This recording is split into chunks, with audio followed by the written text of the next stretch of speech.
मधुबन के बाबा मुरली वाले, आपका क्या कहना, आपका क्या कहना। ओम शांति। आज 20 अक्टूबर 2023 शुक्रवार की साकार मुरली। आज की मुरली में बाप दादा बोले, मीठे बच्चे, देह सहित सब कुछ भूल एक बाप को याद करो, तब कहेंगे मातेले बच्चे।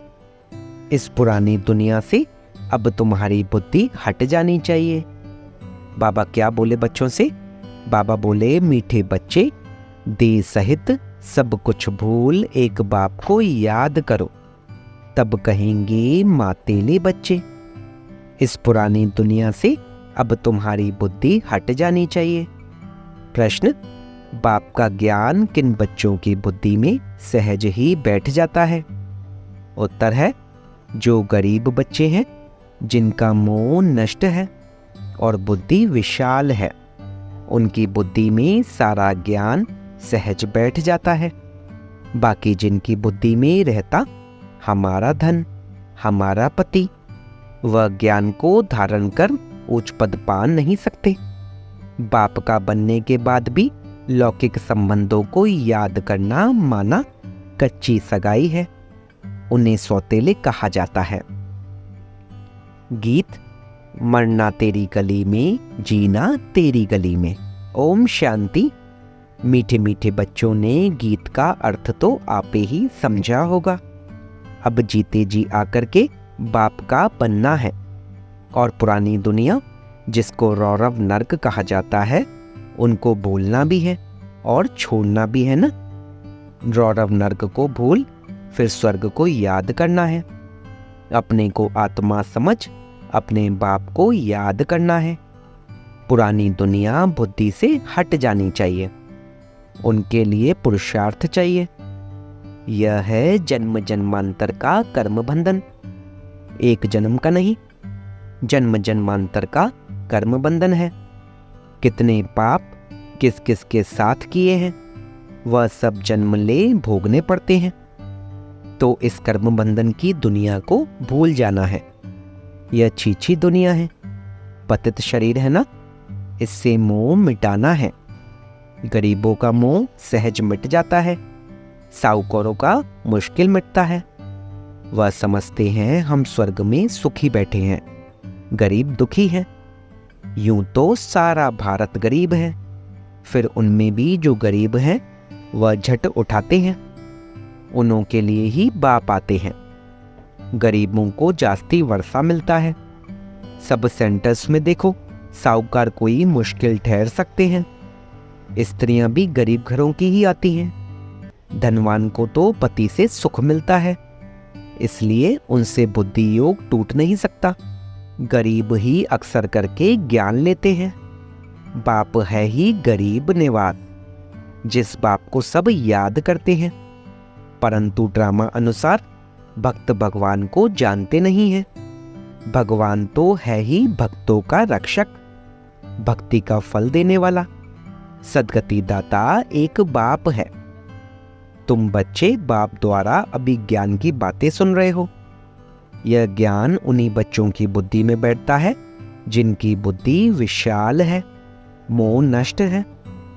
जिनकी बुद्धि में रहता है कि हमारा पति, हमारा धन आदि है, वह उच्च पद पा नहीं सकते। पद वह पाते हैं जो रचता और रचना का परिचय देते हैं। बाप को पहचाने बिगर वर्षा कैसे मिले? साजन को सिर्फ साजन कहने से फायदा नहीं हो सकता है।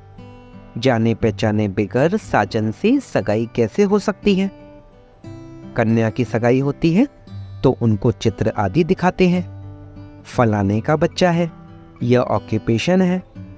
आगे दिखलाते नहीं थे, ऐसे ही शादी करा देते थे। तो भी उनका ऑक्यूपेशन तो बताते हैं ना। यहाँ कोई कोई बच्चे अपने बाप को अथवा साजन को जानते ही नहीं है, तो सगाई कैसे हो? नंबरवार है। कईयों की कच्ची सगाई है, पारलौकिक साजन को याद नहीं करते, लौकिक साजन को, लौकिक संबंधियों आदि को याद करते रहते। तो गोया कच्ची सगाई है। उनको सोतेले बच्चे कहा जाता है। पक्के को मातेले बच्चे कहा जाता है। मातेले बच्चे बहुत थोड़े हैं। भट्टी में इतने पड़े, उनमें से कितने कच्चे निकल पड़े। अपने साजन को पहचानते ही नहीं। जैसे पारा हथेली पर ठहरता ही नहीं है, वैसे ही याद भी इतनी मुश्किल है। घड़ी घड़ी भूल जाते हैं।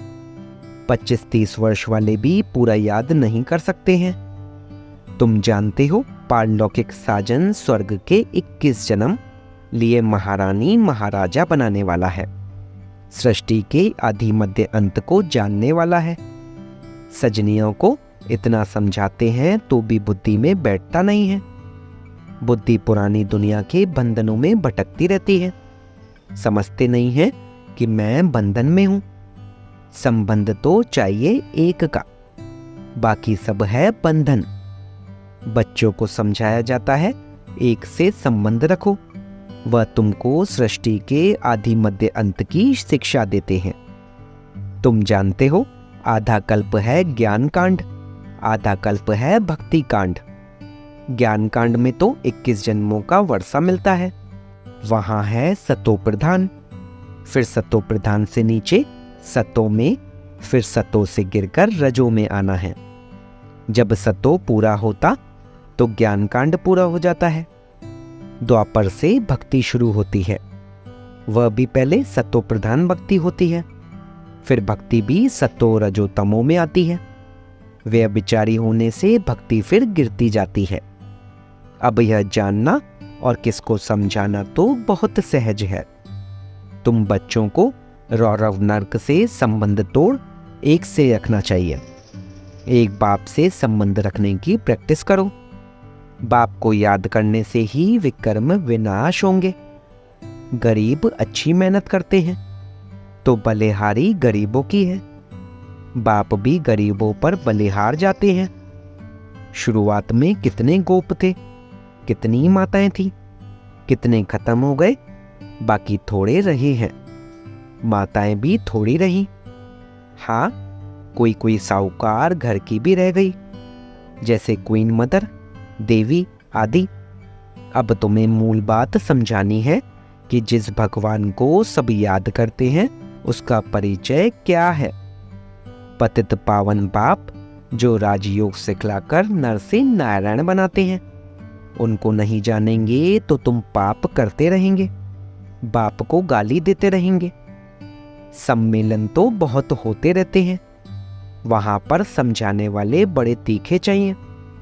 समझाना चाहिए तुम वेदों की महिमा समझते हो, परंतु इससे कोई फायदा तो होता नहीं। फायदा तो एक बाप से ही होता है जिसको हम जानते हैं। तुम नहीं जानते हो, आओ तो हम आपको समझाएं। बाप को पहचाने बिना वर्षा कैसे मिलेगा। बाप का वर्षा है मुक्ति, जीवन मुक्ति, गति सदगति।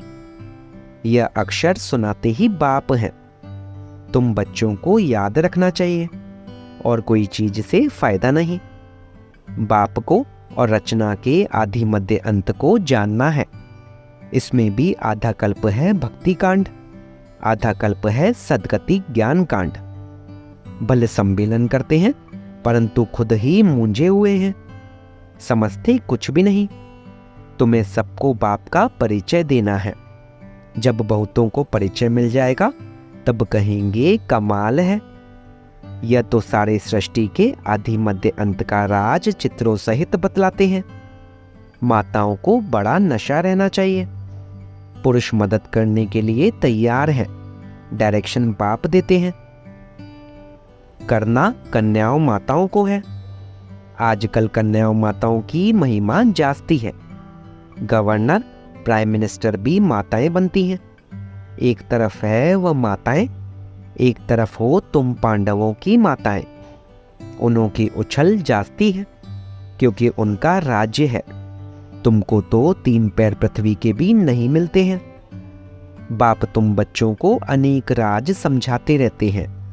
तुम अभी स्वर्ग का वर्षा पाते हो।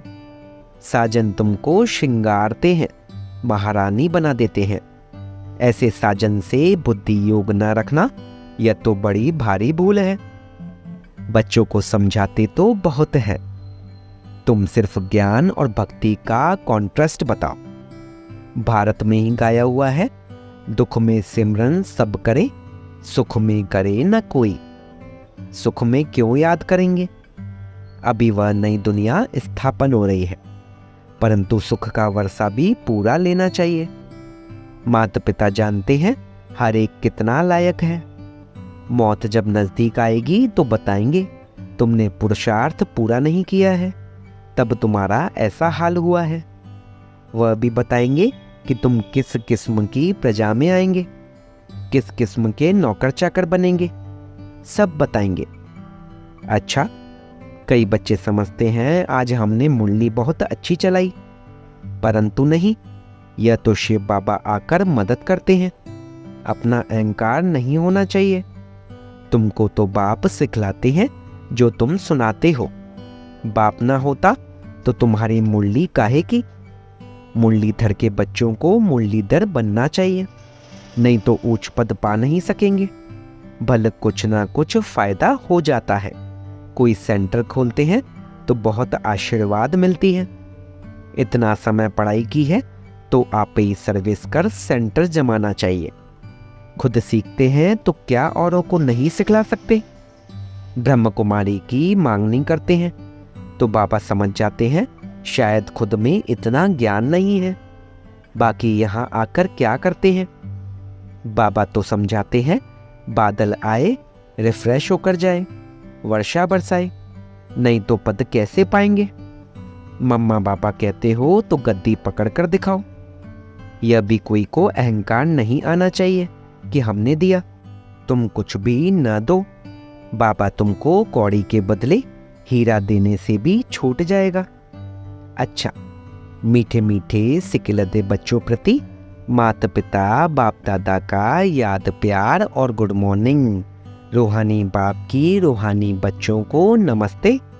हम रूहानी बच्चों की रूहानी बाप दादा को सिखवा प्रेम से नमस्ते नमस्ते नमस्ते बाबा, शुक्रिया बाबा, शुक्रिया। धारणा के लिए मुख्य सार। पहला पॉइंट, एक के साथ सर्व संबंध रख बुद्धि योग अनेक बंधनों से निकाल लेना है। एक के साथ पक्की सगाई करनी है, बुद्धि योग भटकाना नहीं है। दूसरा पॉइंट, बाप समान मुरलीधर बनना है। मैंने अच्छी मुरली चलाई, इस अहंकार में नहीं आना है। बादल भरकर वर्षा करनी है। पढ़ाई की है तो सेंटर जमाना है। वरदान, बाप को सामने रख, ईर्ष्या रूपी पाप से बचने वाले विशेष आत्मा भव। ब्राह्मण आत्माओं में हम शरीक होने के कारण ईर्ष्या उत्पन्न होती है। ईर्ष्या के कारण संस्कारों का टक्कर होता है। लेकिन इसमें विशेष सोचो कि यदि हम शरीक किसी विशेष कार्य के निमित्त बना है तो उनको निमित्त बनाने वाला कौन? बाप को सामने लाओ तो ईर्ष्या रूपी माया भाग जाएगी। अगर किसी की बात आपको अच्छी नहीं लगती है तो शुभ भावना से ऊपर दो, ईर्ष्यावश नहीं। आपस में रेस करो, रीस नहीं, तो विशेष आत्मा बन जाएंगे।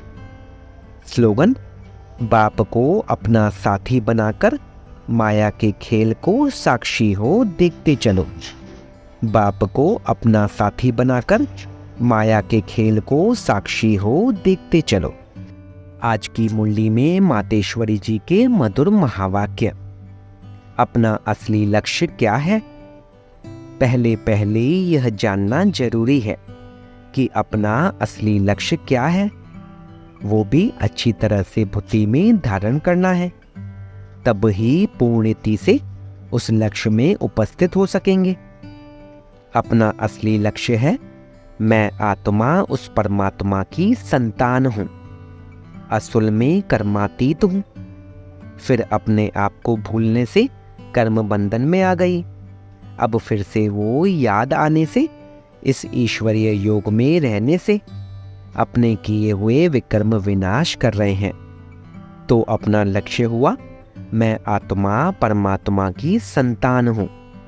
बाकी कोई अपने को हम सो देवता समझ उस लक्ष्य में स्थित रहेंगे तो फिर जो परमात्मा की शक्ति है वो मिल नहीं सकेगी और न फिर तुम्हारे विकर्म विनाश होंगे। अब यह तो अपने को फुल ज्ञान है। मैं आत्मा परमात्मा की संतान कर्मातीत हो भविष्य में जाकर जीवन मुक्त देवी देवता पद पाएंगे। इस लक्ष्य में रहने से वह ताकत मिल जाती है। अब यह जो मनुष्य चाहते हैं, हमको सुख शांति पवित्रता चाहिए, वो भी जब पूर्ण योग होगा तब ही प्राप्ति होगी। बाकी देवता पद तो अपनी भविष्य प्रारब्ध है, अपना पुरुषार्थ अलग है और अपनी प्रारब्ध भी अलग है, तो यह लक्ष्य भी अलग है। अपने को इस लक्ष्य में नहीं रहना है कि मैं पवित्र आत्मा आखिरीन परमात्मा बन जाऊंगी, नहीं, परंतु हमको परमात्मा के साथ योग लगाए पवित्र आत्मा बनना है। बाकी आत्मा को कोई परमात्मा नहीं बनना है। इस अविनाशी ज्ञान पर अनेक नाम रखे हुए हैं। इस अविनाशी ईश्वरीय ज्ञान पर अनेक नाम धरे गए हैं। कोई इस ज्ञान को अमृत भी कहते हैं, कोई ज्ञान को अंजन भी कहते हैं। गुरु नानक ने कहा ज्ञान अंजन गुरु दिया। कोई ने फिर ज्ञान वर्षा भी कहा है, क्योंकि इस ज्ञान से ही सारी सृष्टि सब्ज अर्थात हरी भरी बन जाती है। जो भी तमो प्रधान मनुष्य हैं वो सतोगुणी मनुष्य बन जाते हैं और ज्ञान अंजन से अंधियारा मिट जाता है। इसी ज्ञान को फिर अमृत भी कहते हैं, जिससे जो मनुष्य 5 विकारों की अग्नि में जल रहे हैं उससे ठंडे हो जाते हैं। देखो, गीता में परमात्मा साफ कहता है, कामेक्षु क्रोधेक्षु, उसमें भी पहला मुख्य है काम, जो ही 5 विकारों में मुख्य बीज है। बीज होने से फिर क्रोध लोभ मोह अहंकार आदि झाड़ पैदा होता है। उससे मनुष्यों की बुद्धि भ्रष्ट हो जाती है। अब उसी बुद्धि में ज्ञान की धारणा होती है। जब ज्ञान की धारणा पूर्ण बुद्धि में हो जाती है तब ही विकारों का बीज खत्म हो जाता है। लोग तो सिर्फ ऐसे ही कहते हैं कि मर्यादा में रहो, परंतु असल मर्यादा कौन सी थी? वो मर्यादा तो आजकल टूट गई है। कहाँ वो सत्युगी त्रेतायुगी देवी देवताओं की मर्यादा, जो गृहस्थ में रहकर कैसे निर्विकारी प्रवृत्ति में रहते थे। अब वो सच्ची मर्यादा कहाँ है? आजकल तो उल्टी विकारी मर्यादा पालन कर रहे हैं। एक दो को ऐसे ही सिखलाते हैं कि मर्यादा में चलो। मनुष्य का पहला क्या फर्ज है वो तो कोई नहीं जानते, बस इतना ही प्रचार करते हैं कि मर्यादा में रहो, मगर इतना भी नहीं जानते कि मनुष्य की पहली मर्यादा कौन सी है। मनुष्य की पहली मर्यादा है निर्विकारी बनना। अगर कोई से ऐसा पूछा जाए तुम इस मर्यादा में रहते हो, तो कह देते हैं आजकल इस कलयुगी सृष्टि में निर्विकारी होने की हिम्मत नहीं है। अब मुख से कहना कि मर्यादा में रहो, निर्विकारी बनो, इससे तो कोई निर्विकारी बन नहीं सकता। निर्विकारी बनने के लिए पहले इस ज्ञान तलवार से इन 5 विकारों के बीज को खत्म करना है, तब ही विकर्म भस्म हो सकेंगे। अच्छा, ओम शांति।